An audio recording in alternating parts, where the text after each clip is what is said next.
Our brains instinctively organize chaos to navigate the world. We group similar objects, draw mental boundaries, and assign labels to impose structure on our surroundings. Look at this comparison.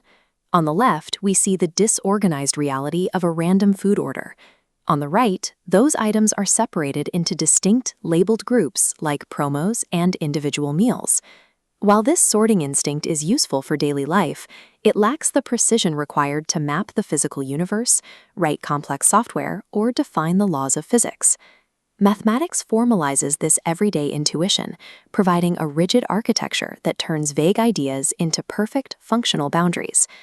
The foundational building block of this logical architecture is the mathematical set. A set is a well-defined collection of distinct objects contained within a strict boundary. Think of it like this clear glass box, which we've labeled Set A. This container follows a specific rule. The physical arrangement of the contents does not matter. Even if the box rotates and the objects tumble into a new order, it remains the exact same set. The internal logic relies exclusively on verification. An item is either inside the boundary or it is outside. Focusing purely on this binary inclusion creates a universal container capable of holding any concept. Logicians use two primary blueprints to define exactly what belongs inside these containers. The roster method is the most direct approach. You simply list every individual item that belongs in the box. Alternatively, set builder notation establishes a manufacturing role. The vertical bar translates to such that, defining the conditions an item must meet to be allowed inside.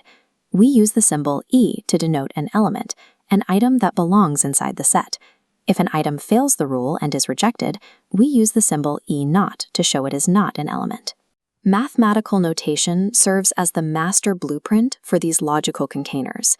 Once we can organize single items, we can begin nesting them to create subsets. A subset is a new container built exclusively from the contents of a larger, pre-existing container. Here, set A is a subset because it sits entirely within the boundaries of set B. It is easy to confuse these terms, but there is a clear distinction.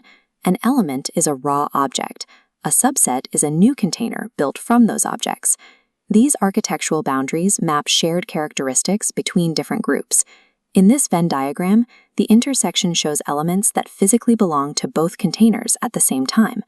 Nesting and overlapping these mathematical boundaries allows us to achieve the precise modeling of incredibly complex, interconnected systems. Cardinality is the measurement of a set's dimensions, determined by counting the total number of distinct items inside the boundary. On this scale, the cardinality is 5. Consider what happens when our rules produce a box that holds absolutely nothing. This is the empty set. When a specific rule, like searching for a real number that squares to a negative, results in 0 items, the container remains a mathematical void. This logic scales to infinite concepts as well. While we can't physically measure a container holding every month or every positive number, we can define its boundary through a repeating pattern. The same structural logic used to sort blocks can be used to capture both absolute nothingness and the infinite. This logical system reaches its peak complexity with the power set.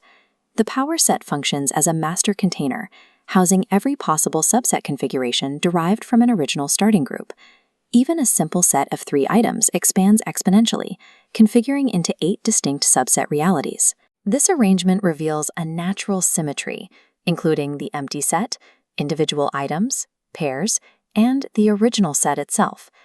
When we zoom out, we see the complete landscape: nested number systems, empty voids, and master power sets, all working together. By formalizing the human instinct to sort and group, set theory provides the structural foundation required to organize complex systems of information.